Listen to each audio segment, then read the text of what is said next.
యేసుక్రీస్తు నుండి కృపయు సమాధానం మనకు కలుగును గాక. ఆమేన్.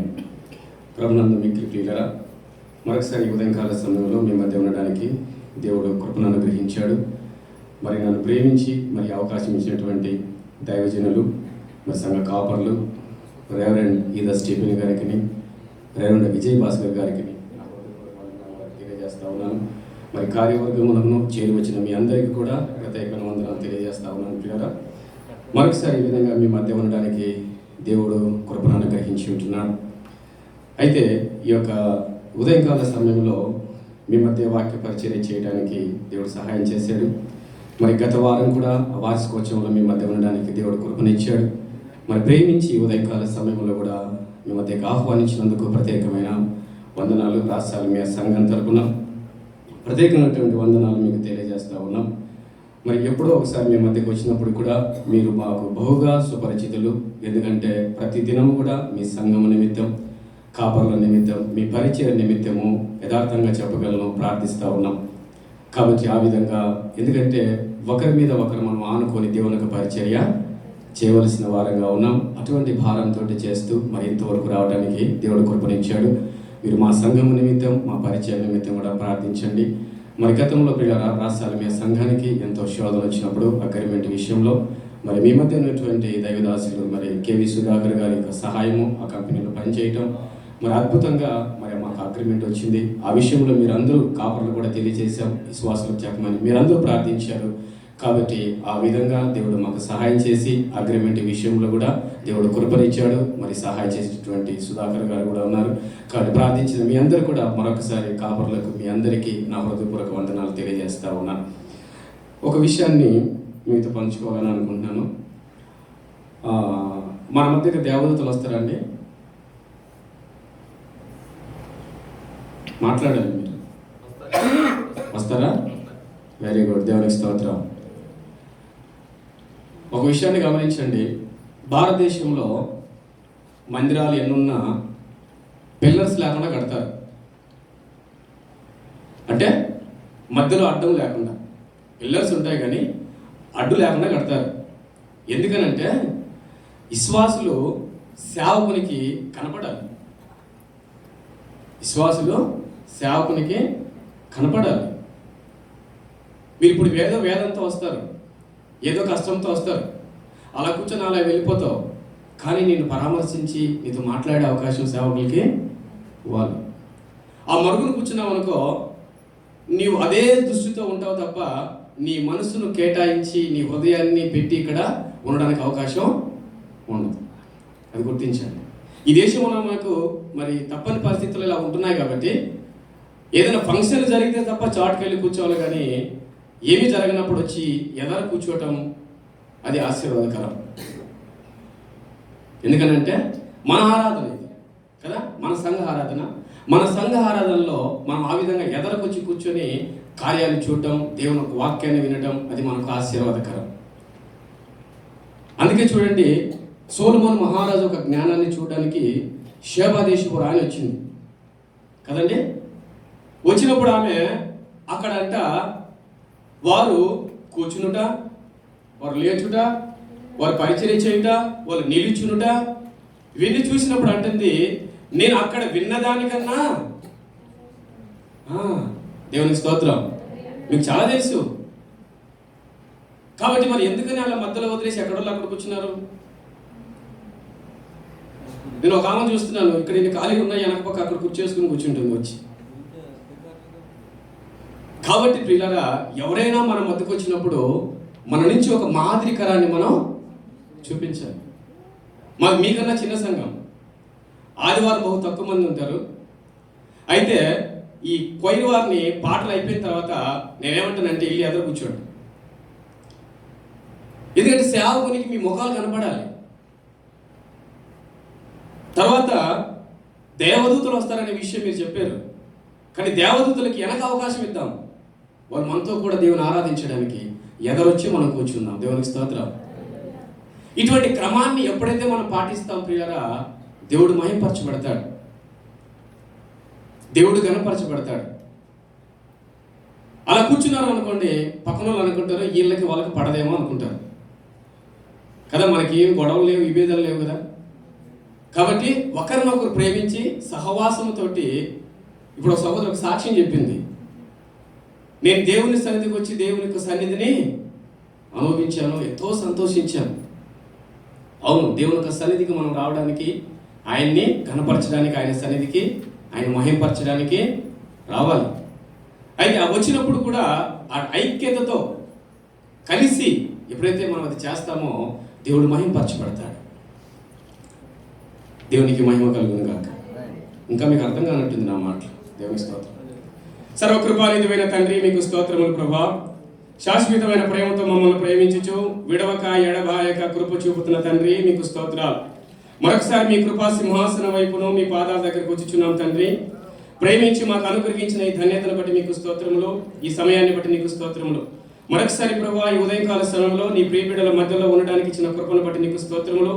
అయ్యా, ఉమేరియా సంఘముగా ప్రభా మిమ్మల్ని స్తుతించి, మిమ్మల్ని ఆరాధించి, మిమ్మల్ని ఘనపరచుటకు తండ్రి మీరు చూపిన కృపను బట్టి మీకు స్తోత్రములు చెల్లించి ఉన్నాం. దేవా యొక్క ఉదయకాల సమయంలో నాయన నిలబడి నన్ను ప్రభా ఈ దీనదాసుని మీరు జ్ఞాపకం చేసుకోనండి. ఈ యొక్క ఉదయకాల సమయంలో ప్రభా నీ వాక్య పరిచయం చేయడానికి మీ కృప అనుగ్రహించారు.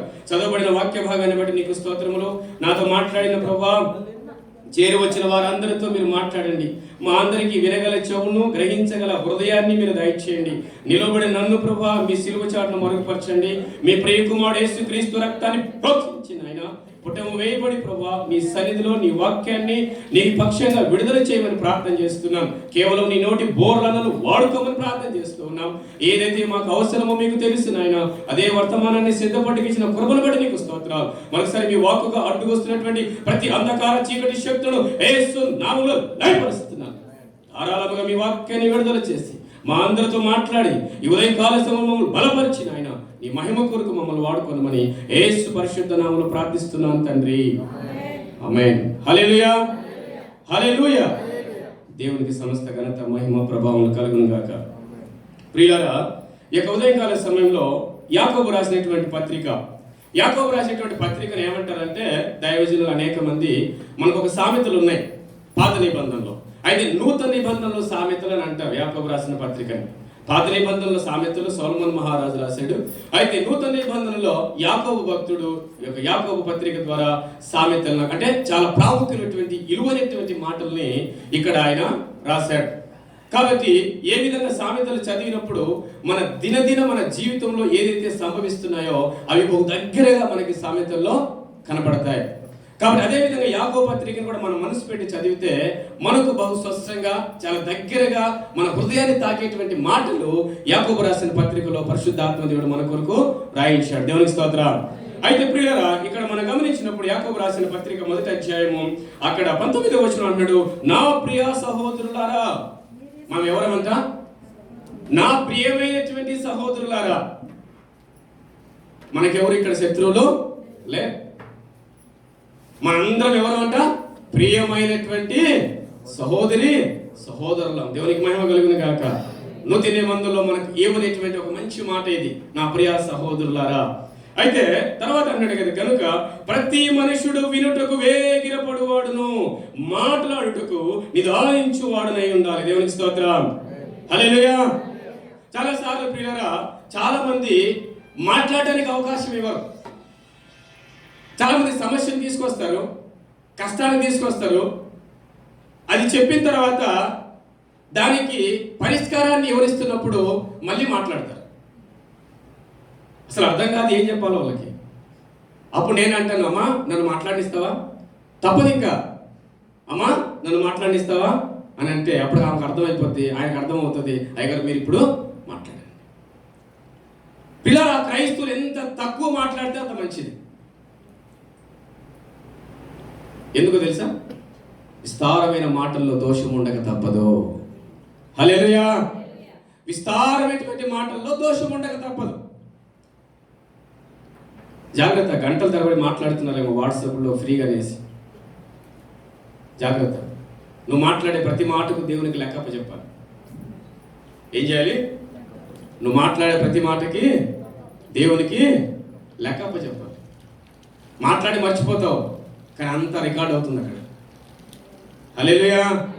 నువ్వు మాట్లాడి మర్చిపోతున్నావు, ప్రతిదీ అక్కడ రికార్డ్ అవుతుంది. కానీ ఆ రికార్డు ఒక రోజున ప్రభువు తిరిగేస్తాడు, స్త్రీలైనా పురుషులైనా. కాబట్టి ఇక్కడ దేవుని యొక్క వాక్యాన్ని మనం గమనిస్తున్నప్పుడు ప్రియులారా, యాకోబు అనేటువంటి దైవజనుడు బహు స్పష్టంగా ఇక్కడ దేవుని యొక్క వాక్యాన్ని మనకి ఇక్కడ తెలియజేస్తున్నటువంటి మాట ఏంటంటే, ఆయన అంటున్నాడు ఇక్కడ, ప్రతి వ్యక్తి అంట, ప్రతి మనుషుడు వినుటకు ఏగిరపడు వాడై ఉండాలి. వినడానికి ఇష్టపడాలి. ఎప్పుడైతే వినడానికి ఇష్టపడతాడో తను చేయడానికి అవకాశం ఉంది. నేర్చుకునేవాడు తిరిగి మళ్ళీ చెప్పడానికి అవకాశం ఉంది.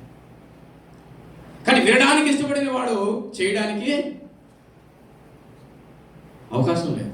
కాబట్టి ఇక్కడ అందుకని ఆయన అంటున్నాడు కదా, ఆ ప్రతి మనుషుడు అంట వినుటకు వేగిరపడివాడును మాట్లాడుటకు నిదానించువాడును ఉండాలి. మాట్లాడేటప్పుడు నిదానించి ఏది అవసరమో ఏది అవసరం లేదో వాడే మాట్లాడాలి. నోటికి ఏది వస్తే అది మాట్లాడేసామనుకోండి, అది దేవునికి లెక్క చెప్పాలి. జాగ్రత్త. ఎందుకంటే ఇది జీవము గల దేవుని సంఘం. ఎవరిది? జీవము గల దేవుని సంఘం. దేవునికి మహిమ కలుగును గాక. తర్వాత మీరు గమనించినప్పుడు ఇక్కడ ఎందుకనగా చూడండి, ఎందుకు నేను ఈ మాట చెప్తున్నాను మీకు అనేది యాకోబు గారు అంటారు. ఒకసారి మనం అంటాం కదా, ఎందుకనండి నేను మాట్లాడకూడదు, ఎందుకని పని చేయకూడదు. అయ్యి బాబోయ్, మమ్మల్ని కదిలిస్తే మన మామూలు ఉన్నాం కదా. కొంతమంది అంటారు కదా, నాతో పెట్టుకుంటే ఓకే, నీతో పెట్టుకుంటే ఓకే, కానీ ఏం జరుగుతుందో తెలుసా? నువ్వు ఇంకొక మాట ఉంది డైలాగ్, నాకు ముక్కు మీద కోపం, నేను బహు కోపిస్తుదాన్ని, నా జోలికి వస్తే మామూలుగా ఉండదు. మనం వాడే డైలాగులు మామూలు డైలాగులు కదా అసలు. కాబట్టి అందుకని ఇక్కడ యాకోబు భక్తుడు అంటున్నాడు, ఎందుకనగా కోపము దేవుని నీతిని నెరవేర్చదు. ఏంటంట? కోపము దేవుని నీతిని నెరవేర్చదు. ప్రియులారా, దేవునికి స్తోత్రం. నా ప్రియ సహోదరులారా, నా ప్రియ సంగమా, దేవుని యొక్క వాక్యం మనకు తెలియజేస్తున్న విషయం ఏంటంటే, మనము మానవులమే, కానీ ప్రతి వ్యక్తికి కోపం వస్తుంది, కాదనట్లేదు. కానీ ఆ కోపం అనేది దేవుని నీతిని నెరవేర్చినటువంటి కోపం అయినట్లయితే అది నీకు నీ కుటుంబానికి నష్టం కలుగజేస్తుంది. నీ పట్ల దేవుడు కలిగిన ఉన్నతమైన ఒక ప్రణాళికకి అది ఆటంకంగా మార్చబడుతుంది. సంఘంలో నీకు ఇచ్చినటువంటి పరిచర్యకి అది ఇబ్బందికరంగా మారుతుంది. నీకు ఇచ్చిన ఒక మంచి ఉద్యోగంలో అది నష్టాన్ని తీసుకొస్తుంది. నీకు ఇచ్చిన కుటుంబాన్ని కట్టుకున్నట్టులో అది నష్టాన్ని చేస్తుంది నీకు. ఏది? కోపం. అందుకని ఇక్కడ అన్నాడు, మాట్లాడేటప్పుడు ఆలోచించి మాట్లాడు, జాగ్రత్తగా విను, వినడానికి ఇష్టపడు, నిదానించు, అది నీకు దీవెన అని యాకోబు తెలియజేస్తా ఉన్నాడు. పిల్లారా, బైబిల్లో కొంతమంది వ్యక్తులు మీకు పరిచయం చేస్తాను. నాకున్న సమయంలో ఒక ఇద్దరిని ముగ్గురిని పరిచయం చేయడానికి నేను ఇష్టపడుతున్నాను. నిర్గమాకాండము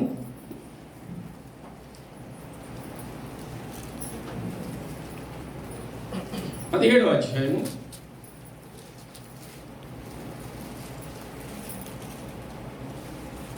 17వ అధ్యాయం 6వ వచనం చదువుతారా ఎవరైనా? ఇదిగో అక్కడ యోరేబులోని బండ మీద నేను నీకు ఎదురుగా నిలిచెదను.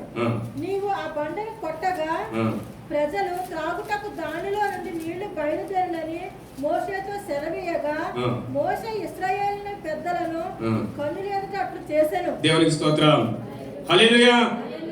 దేవుడు మోషేకి ఏం చెప్పాడు? అయ్యా, ఒక పర్వతం ఉంది, హోరేబు అనేటువంటి ఆ పర్వతానికి వెళ్ళి నీవు ఆ బండ దగ్గరికి వెళ్ళి వారికి నీళ్లు అవసరమై ఉన్నాయి. అయితే అక్కడికి వెళ్ళి నువ్వేం చేయాలి అని అంటే, ఆ బండ దగ్గరికి వెళ్ళి నువ్వు ఆ బండను కొట్టాలి. అప్పుడు వారికి అవసరము తీర్చబడుతుంది అని దేవుడే మోసే గారితో చెప్పాడు. ప్రియులారా, దేవుడు కూడా యేసుక్రీస్తు ప్రభుల వారు సర్వమానవుల కొరకు ఈ లోకానికి తన ప్రాణం పెట్టడానికి తన ఇష్టంగా వచ్చాడు. అనగా ఆయన ఒకేసారి కొట్టబడాలి, ఒకేసారి ఆయన సర్వమానవుల కొరకు ఆయన కొట్టబడాలి, హింసింపబడాలి. అనేకటువంటివి ఆయన జీవితంలో జరిగాయి. ఇప్పుడే పాపల సమయంలో కూడా ఆయన గారు తెలియజేశారు, పాస్టర్ గారు. ఆయన కొరడా దెబ్బలతో సైతం ఆయన హింసింపబడినటువంటి వ్యక్తిగా మనం చూస్తూ ఉన్నాం. కాబట్టి అదే విధంగా దానికి సాదృశ్యంగా, ఇప్పుడు అది నా వర్తమానం కాదు కానీ అయితే ఆ విధంగా దానికి సాదృశ్యంగా ఆ యొక్క బండను వెళ్ళి ప్రభువే చెప్పాడు, నువ్వు దాన్ని కొట్టు, అందులో నుంచి నీళ్ళు వస్తాయి. దేవునికి స్తోత్రం. దేవుడు చెప్పి రీతిగానే నీళ్ళు వచ్చాయి. రెండోసారి మళ్ళీ వారికి అవసరమైంది నీళ్లు. రెండోసారి అవసరమైనప్పుడు ప్రభు చెప్పాడు ఏంటంటే, చాలా స్పష్టంగా చెప్పాడు. ఎవరికి? మోసే గారికి. నువ్వు వెళ్ళి బండ దగ్గర మాట్లాడు. సంఖ్యాకాండము 20వ అధ్యాయము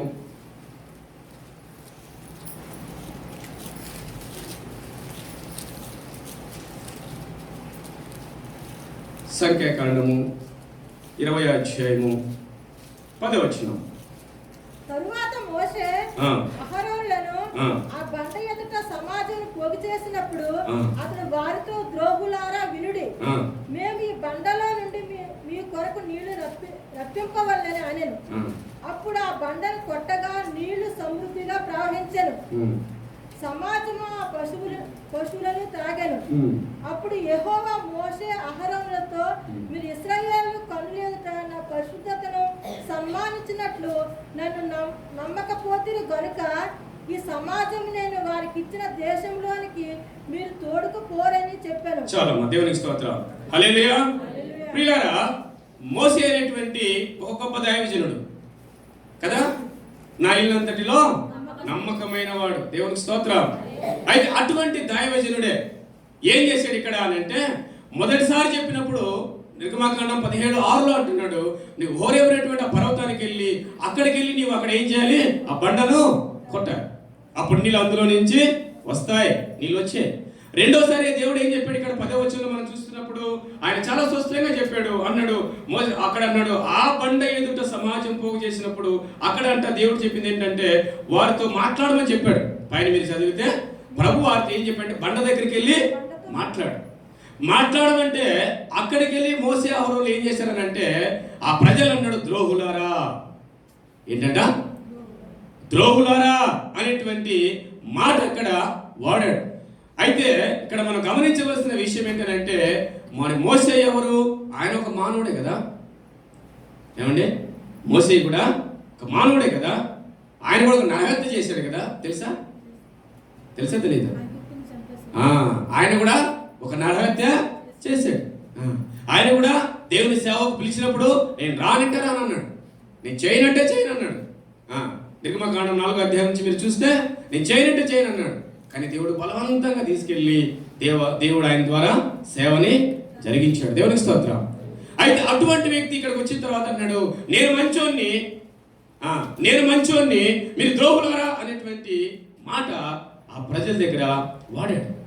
ఈ వాడినప్పుడు దేవుడు అన్నాడు, నన్ను సన్మానించవలసినటువంటి పరిస్థితిలో, నన్ను ఘనపరచవలసినటువంటి విషయంలో నువ్వు చేసిన పని ఏంటి?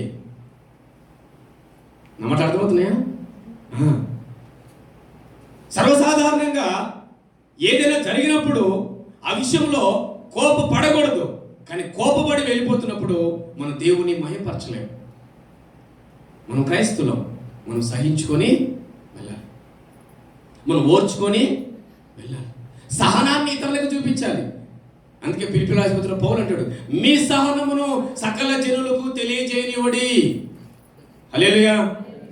మీ సహనము సకల జనులకి తెలియజేయనివ్వడి, ప్రభువు సమీపముగా ఉన్నాడు. హల్లెలూయా. మన సహనాన్ని కనపరిచే వారంగా మనం ఉండాలి.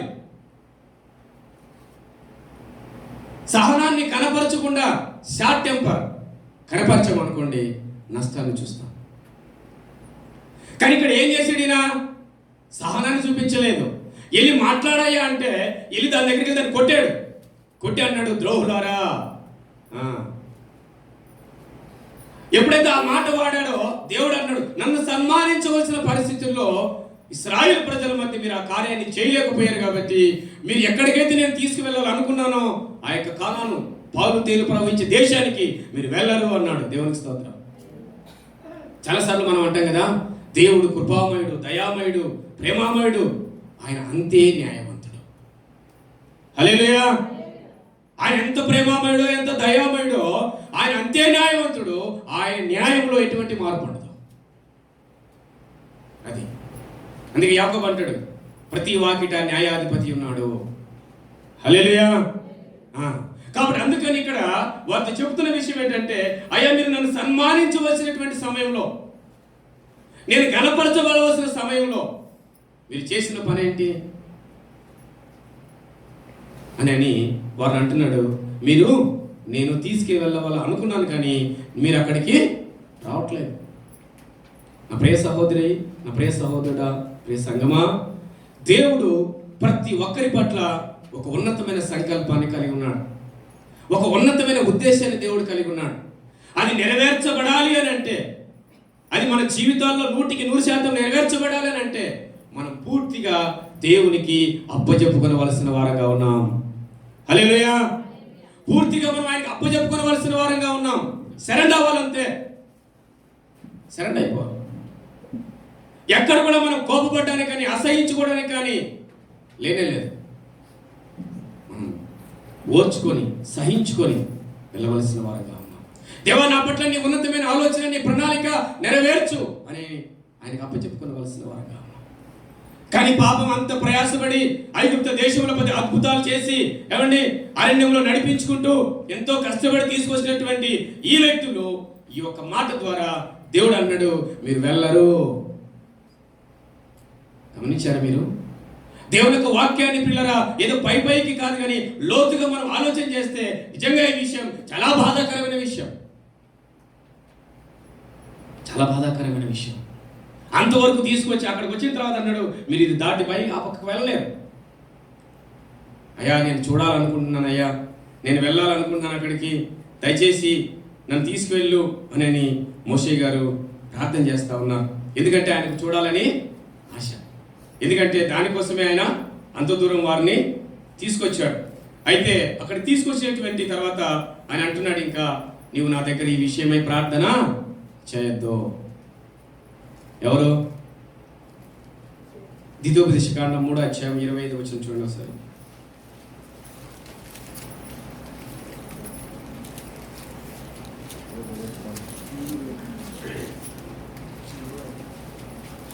నేను అద్దరికి వెళ్ళి యోర్దాను అవతల ఉన్న ఈ మంచి దేశమును మంచి మన్యమును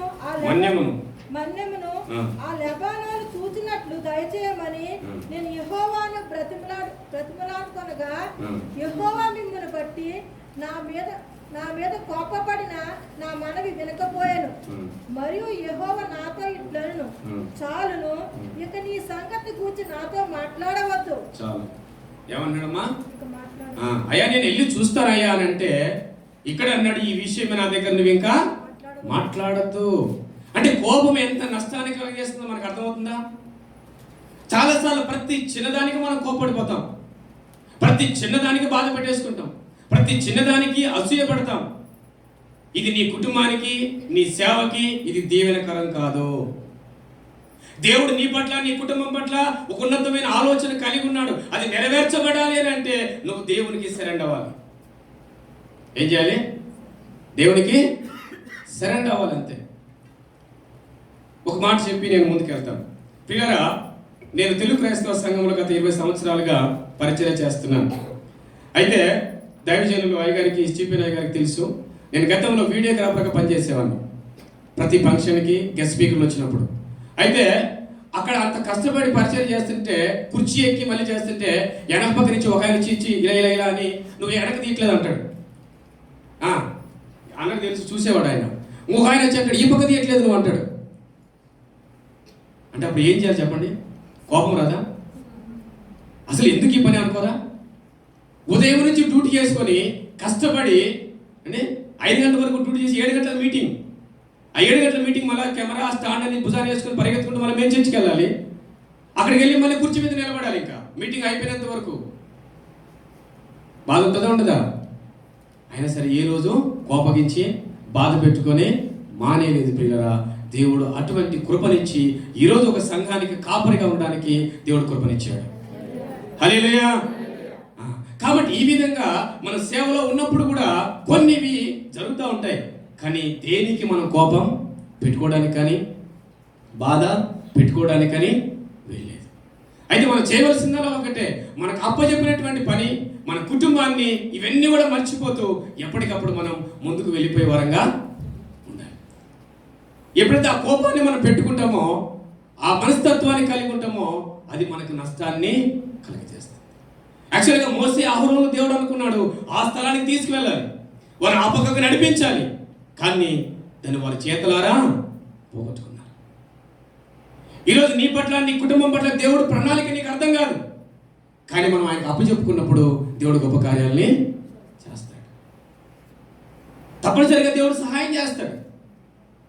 కానీ మన మధ్య ఇటువంటి వచ్చినప్పుడు అంట దేవుని మహింపరచాలంట. ఎవరైనా మన మీద కోపపడినప్పుడు, బాధపడినప్పుడు, అమ్మా దేవుడు ఉన్నాడులే, పర్లేదులే బ్రదర్ దేవుడు ఉన్నాడు అని దేవుని మహింపరిచే వారంగా ఉండాలంట. ఇప్పుడు మోసే గారు ఏం చేయాలి? సరేలే వెళ్ళి ప్రార్థన చేస్తానులే దేవుడు చెప్పాడు కదా అని అనటం పోయి ఏం చేశాడు ఆయన? ద్రోహులారా, మనం ఎవరమో కూడా ఒకసారి మనం పరీక్షించుకోవాలి. ఎదుటి వారిని చాలాసార్లు మనం అంటాం, నిందిస్తూ ఉంటాం, వారి మీద కోపడుతూ ఉంటాం, ఫలానా ఫలానా ఫలానా. ఓకే, నువ్వెవరు? నువ్వెక్కడి నుంచి వచ్చావు? ఒకప్పుడు నా స్థితి ఏంటి, నీ స్థితి ఏంటి? అది మనం ఎప్పుడు కూడా మర్చిపోకూడదు. కాబట్టి ఆ విధంగా మనల్ని మనం చూసుకుంటూ ఎదుటి వారిని గౌరవిస్తూ మనం ముందుకు వెళ్ళినప్పుడు పిల్లరా దేవుడు మహింపరచబడతాడు. నాకన్నా ఎక్కువగా నిన్ను కనపరిచేవారుగా ఎప్పుడైతే మనం ఉంటామో, నాకన్నా ఎక్కువగా నిన్ను ఎంచేవారుగా ఎప్పుడైతే ఉంటామో, మనం అంచెలంచెలుగా ఎదుగుతాం. దేవునికి స్తోత్రం. అంచెలంచెలుగా పైకి తీసుకెళ్తాడు దేవుడు. ఈ జరిగినటువంటి అవమానం కానీ, కోపం కానీ, అసూయ కానీ ఎప్పుడైతే మన మీద ఉంటాయో, అవి నిలిచి ఉంటాయో, మనకు ముందుకు వెళ్ళడానికి ఒక అడ్డుగోడగా ఉండిపోతాయి. ఏముంటాయి? ఒక అడ్డుగోడగా అవి ఉండిపోతాయి. వాటి వల్ల మనం ఏం చూస్తాం? నష్టాన్ని చూస్తాం. ఆ నష్టం జరగకూడదని దేవుడు కోరుకుంటా ఉన్నాడు.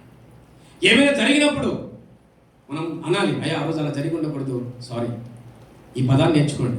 వెంటనే ఒక మాట, ఆ పదం వాడటం వల్ల మనకి తక్కువ చేయబడ్డం కానీ ఎదుటి వ్యక్తిని మనం సహకరించిన వారంగా, లేదా వారికి మనం బలాన్ని చేకూర్చిన వారంగా ఉంటాం. అప్పుడు ఎప్పుడైతే అలా ఉంటామో మన సంఘం బలపడుతుంది, మన కుటుంబాలు కూడా దీవెనకరంగా ఉంటాయి. బైబిల్లో ఒక వ్యక్తి ఉన్నాడు, ఒక చిన్న వయసులో పిల్లరా ఆ వ్యక్తిని అన్యాయంగా, చాలా అన్యాయంగా, మామూలు అన్యాయం కాదు, అతనికి జరగకూడదు ఆ కార్యం. అయితే అటువంటి వయసులో ఆ వ్యక్తిని వారు అమ్మివేశారు. మీకు తెలిసే ఉంటుంది, యోసేపు అనేటువంటి ఈ వ్యక్తిని ఒక చిన్న వయసులో అమ్మివేశారు. అన్నలు అసూయపడి ఆయన మీద కోపం పెట్టుకొని, ఆయన చిన్నతనం నుంచి దేవుని యందు భయభక్తులు కలిగినటువంటి ఒక వ్యక్తి, దర్శనాలు చూస్తూ ఉన్నది ఉన్నట్టుగా పంచుకోవడం ఆయనకి ఇష్టం, ఏం జరిగిందో అది చెప్పడం ఆయనకి ఇష్టం. అటువంటి వ్యక్తిని అన్యాయంగా ఆ వ్యక్తిని అమ్మివేశారు. ఆ ఇస్మాయిల్కి అమ్మివేశారు, చంపాలని చూశారు, కానీ రూబేను అడ్డుపడి మొత్తానికి ఆయన సేవ చేసి ఏదో విధంగా అమ్మేశారు. అయితే ఈ ఎవరి ద్వారా మేలు జరగలేదు, కానీ అయితే యోసేపు పట్ల దేవుడు ఒక ఉన్నతమైన ఆలోచన, ఒక ఉన్నతమైన సంకల్పాన్ని కలిగి ఉన్నాడు. దేవునికి స్తోత్రం. అయితే ఎటువంటి వయసులో ఆయన అమ్మబడినటువంటి పరిస్థితిని మనం చూస్తూ ఉన్నాం. అయితే ఇటువంటి ఒక చిన్న వయసులో ఆయన అమ్మబడినప్పటికీ కూడా ఆ వ్యక్తి పిల్లరా ఒక పోతీఫర్ ఇంట్లోకి వెళ్ళాడు. ఎక్కడికి వెళ్ళాడు? ఒక పోతీఫర్ ఇంట్లోకి వెళ్ళాడు. ఎవరు ఆయన? ఒక అన్యుడు కదా, ఒక అన్యుడు. చాలాసార్లు మీరు గమనించండి, మనం ఎక్కడైనా బలత్కరంగా తీసుకువెళ్ళినప్పుడు, కష్టంగా తీసుకెళ్ళినప్పుడు అక్కడ ఎలా ఉంటుంది మన పరిస్థితి? ఇప్పుడు మీలో ఎవరినైనా బలవంతంగా తీసుకుని కూర్చోపెట్టారనుకోండి, మీ చెల్లి కానీ, మీ అక్క కానీ, మీ అన్న కానీ, మీ బంధువులు కానీ, మీ మనసు ఇక్కడ ఉంటుందా? మీ శరీరం ఇక్కడ ఉంటుంది, కానీ మీ మనసు అంతా అక్కడే ఉంటుంది. మాలేకి వెళ్తుంది కదా, సిటీకి వెళ్తుంది కదా, ఇంకొక చోటుకి వెళ్తుంది కదా, అనవసరంగా నన్ను ఇక్కడికి లాక్కొచ్చేసారు, ఇలాగే ఉంటుంది కదా. అయితే ఇక్కడ యోసేపు ఏ పోతీఫర్ ఇంటికైతే అమ్మబడ్డాడో, ఎక్కడైతే పని చేస్తున్నాడో ఆ ఇంటిలో అంట ఆశీర్వాదకరంగా మార్చబడ్డాడు. దేవునికి స్తోత్రం. హల్లెలూయా. ఆ గృహానికి ఆశీర్వాదకరంగా మార్చబడ్డాడు. తన పనిని చూసి తన్ను బట్టి అంట పోతీఫర్ ఇంటిని దేవుడు ఆశీర్వదించాడు. దేవునికి మహిమ కలుగును గాక. పోతీఫర్ ఇంటిని దేవుడు ఆశీర్వదించాడు. అది చూసి పోతీఫర్ అంట తన ఇంటి మీద అధికారిగా నియమించాడు ఆయన్ని. దేవునికి మహిమ కలుగును గాక. అయితే ఈ యోసేపు అనేటువంటి ఈ వ్యక్తి ఆ చిన్న వయసులో అసూయ కానీ, కోపం కానీ, లోపల ఎటువంటి కష్టం కానీ, బాధ కానీ పెట్టుకోలేదు పిల్లల. ఆయన అనుకున్నది ఒకటే, దేవుడు నా పట్ల ఒక ఉన్నతమైన సంకల్పాన్ని కలిగి ఉన్నాడు, ఒక ఉన్నతమైన ఆలోచన కలిగి ఉన్నాడు, దేవుడు అది నెరవేరుస్తాడు, దేవునికి స్తోత్రం అనేసి ఈ కోపతాపాలు, ఇటువంటి బాధలు, కష్టాన్ని ఏమి పెట్టుకోకుండా ఎన్ని వచ్చినా సరే అన్ని మర్చిపోతూ పనిచేశాడు. కన్న తండ్రికి దూరం చేశాడు. కన్న తండ్రి తను ప్రేమించి ఎంతో మంచి చొక్కా అంగి ఆయన కుట్టించి తొడిగి ఆయన ముద్దులాడేటువంటి వ్యక్తి, అంత ప్రేమ పంచేటువంటి ఆయన దూరం చేశారు. అన్నదమ్ములు అందరూ కూడా ఆయన్ని ప్రేమించవలసిన వయసులో అసూయపడి ఆయన్ని అమ్మివేశారు. ఓకే, అక్కడ చక్కగా పనిచేస్తున్నాడు, చక్కగా అక్కడ ఉన్నాడు అనుకుంటే అక్కడ కూడా ఒక నింద మోపబడి జైలుకి తీసుకెళ్ళిపోయారు. ఎక్కడ దేవుని మీద కానీ, కుటుంబం మీద కానీ ఎందుకు ఇలా చేశారు అని కోపం అనేది ఇంచి మాత్రం కూడా ఆయన జీవితంలో మనం చూడం. అంతేకాదు పిల్లరా, ఒక వాక్యాన్ని చదివినప్పుడు మన గుండెలు చెదిరిపోతాయి. ఆ మాటలు చాలా ఎంతో ఆ మాట విలువైనటువంటి మాటగా దేవుని యొక్క వాక్యాన్ని మనం గమనించాలి. ఆదికాండము 45 అధ్యాయము 5వ వచనం. అయినను నేనిక్కడికి వచ్చినట్లు మీరు నన్ను అమ్మివేసినందుకు దుఃఖపడకుడి, అది మీకు సంతాపము పుట్టింపనీయకుడి.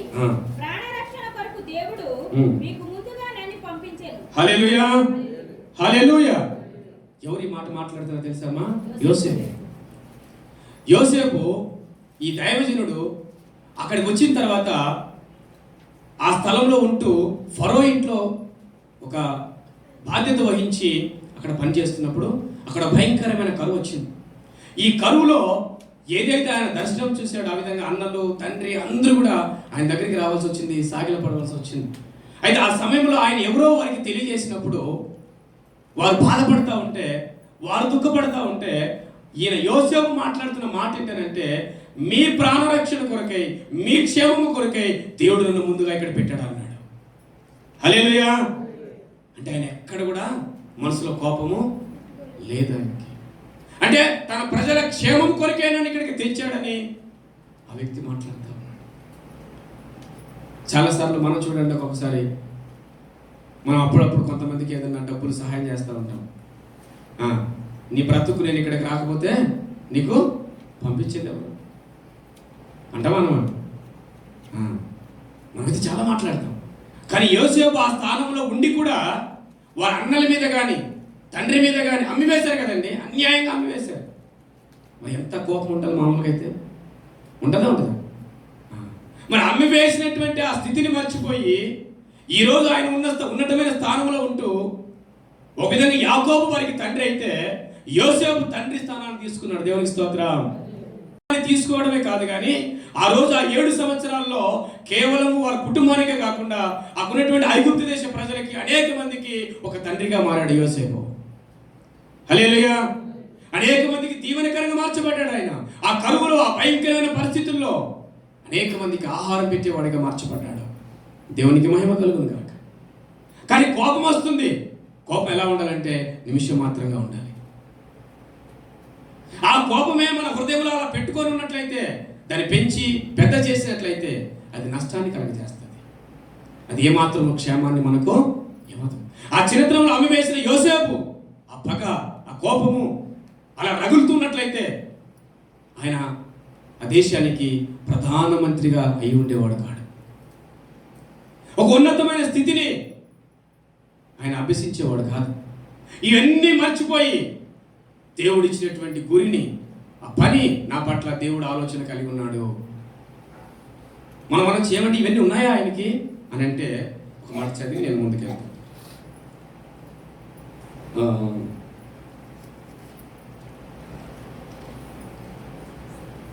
ఆదికాండము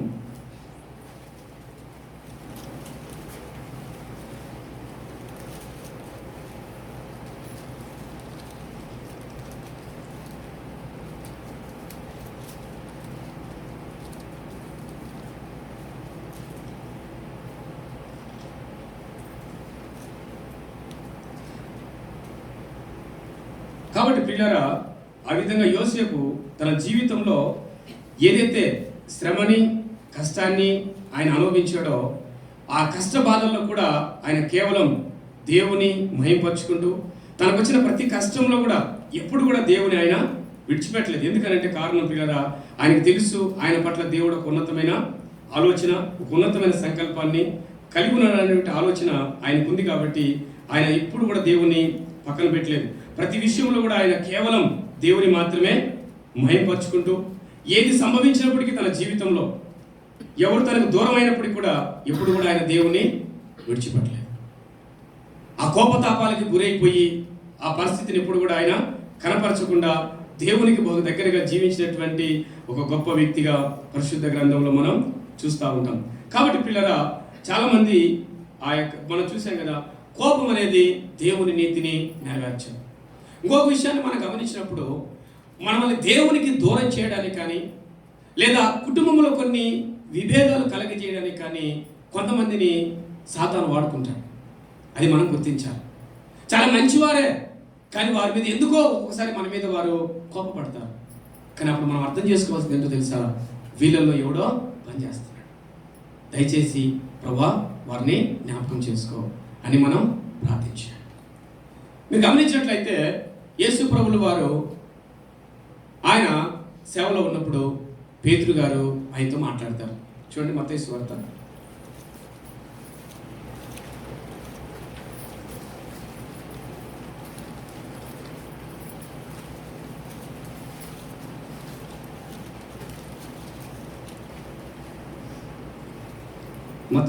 16:22.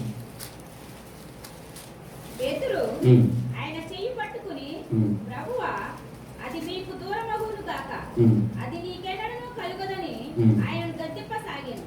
అయితే ఆయన పేతురు వైపు తిరిగి, సాతానా నా వెనుకకు పొమ్ము, నీవు నాకు అభ్యంతర కారణమై ఉన్నావు. చాలమ్మా, దేవునికి స్తోత్రం. హల్లెలూయా. పేతురు సాతానా, కానీ అందులో ఆయన ఏదో పని చేస్తుంది. కానీ అప్పుడు ఏమన్నాడు ఆయన, ఈ శిలువ ఈ యొక్క కార్యాన్ని చేయకపోయినట్లయితే అది దేవుని చిత్తం కాదు. ఏ పని కొరకైతే ఆయన నియమింపబడ్డాడో ఆ పని చేయవలసిన వాడుగా ఉన్నాడు. కానీ పేతురు ఏం చేస్తున్నాడు, అక్కడ అడ్డుపడుతున్నాడు. పేతురు మంచోడా కదా? మంచోడే. కానీ ఆయనలో అది చొరబడి ఆ పని చేస్తుంది. నా మాటలు అర్థమవుతున్నాయమ్మా? కానీ మన ఇంట్లో మన భర్త మంచోడే, మన ఇంట్లో మన భార్య మంచిదే, మన సహోదరి మన స్నేహితుడు మంచోడే. కానీ కొన్నిసార్లు ఏదో ఒక టైంలో వారి ద్వారా కొన్ని అభ్యంతరాలు వస్తున్నప్పుడు, కొన్ని ఏదైనా జరిగినప్పుడు వారిని అలాగ పగపట్టేసి వారిని అలాగే మంచోళ్ళ కింద లెక్క కట్టకుండా అలా చూసి వారి మీద ఎక్కువ బాధ పెంచేసుకొని మనం ఉండటము అది మనకు మంచిది కాదు. ప్రభా వారు ఏదో ఆ రోజు అది ఏదో పని చేసింది, అది వారి నుంచి దూరపరచు ప్రభా. మొదటి ప్రేమ దయచేయి, మొదటి ప్రేమ దయచేయి. ఒకప్పుడు మేము ఎలా ఉన్నామో ఆ ఐక్యంగా కలిసి ఉండడానికి కృప దయచేయి అని మనం ప్రార్థించాలి. వారిలో ఉన్నదాన్ని దాన్ని బంధించడానికి మనం ప్రయత్నించాలి. అలా అనేసారు కాబట్టి, ఆ మాట అన్నారు కాబట్టి, ఆ రోజు జరిగింది కాబట్టి ఇంకా నేను ఎన్నటికీ మాట్లాడను. ఒక్కోసారి మనం అంటాం, అమ్మా ఎందుకు ఆమెతో మాట్లాడతలేదు, ఎందుకని వారితో మీరు సహవాసం లేదంటే, నేను వారితో ఎప్పటికీ మాట్లాడను. యేసు ప్రభు కూడా నేను నీతో ఎప్పుడు మాట్లాడాలంటే ఏంటి మన పరిస్థితి? నీ కొరకు నా కొరకు ఆ కలవరిలో గొలగొత్త కొండ మీద ఆ భయంకరమైన శ్రమ మరణాన్ని అనుభవించినటువంటి ఆయన పని ఏమవ్వాలి. అందుకే బైబిల్ అంటుంది ఒక మాట పిల్లరా, ఎఫెసీయులకు రాసిన పత్రిక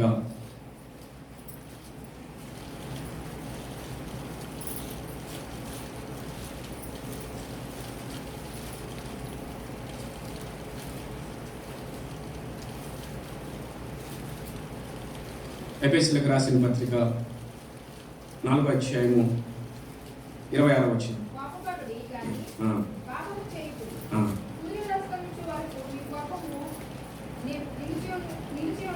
చాలు.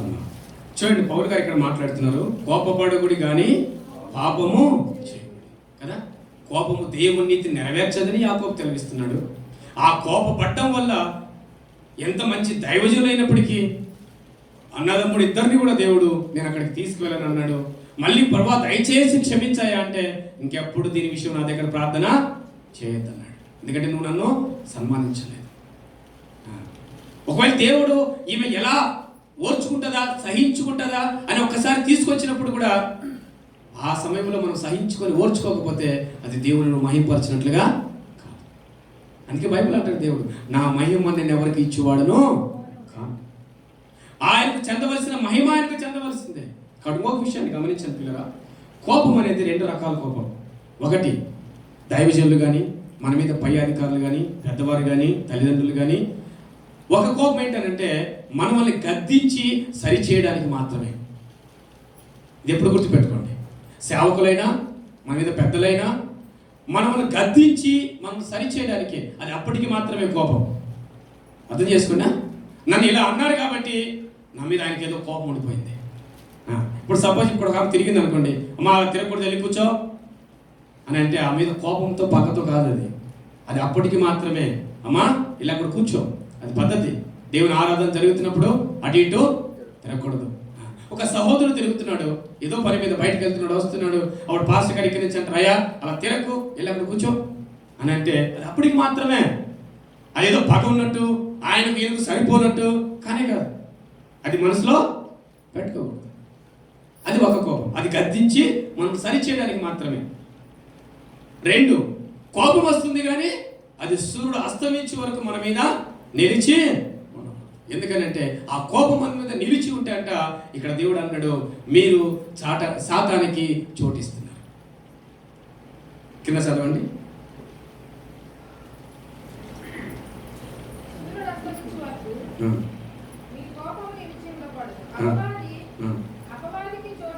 చూడండి, అపవాదికి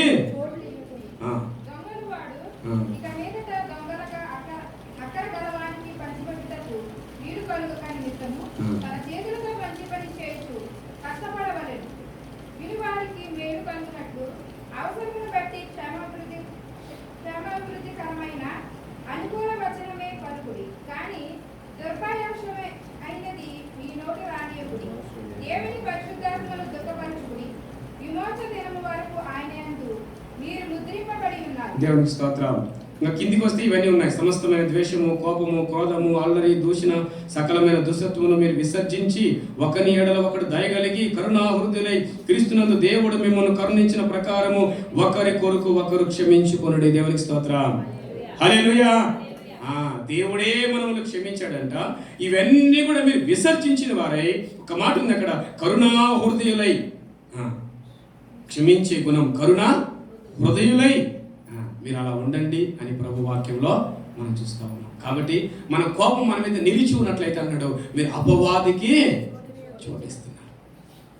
వారికి చోటు ఇవ్వద్దు. అది పరిచర్యలో అయినా, అది కుటుంబంలో అయినా, అది ఉద్యోగంలో అయినా. ప్రియులరా, మనము దేవుని ఉన్నతమైన ఆలోచన అనుగుణంగా మనం నడుచుకోవలసిన వారుగా ఉన్నాం. ఏ ఉన్నతమైన ఆలోచన, సంకల్పం నీ పట్ల దేవుడు కలిగి ఉన్నాడో అది జరగాలి అని అంటే మనం సంపూర్ణంగా దేవునికి అప్పచెప్పుకోవలసిన వారంగా ఉన్నాం. యాకోబు రాసిన పత్రిక దగ్గరికి వెళ్దాం. నేను ముగించేసాను, అయిపోవచ్చు.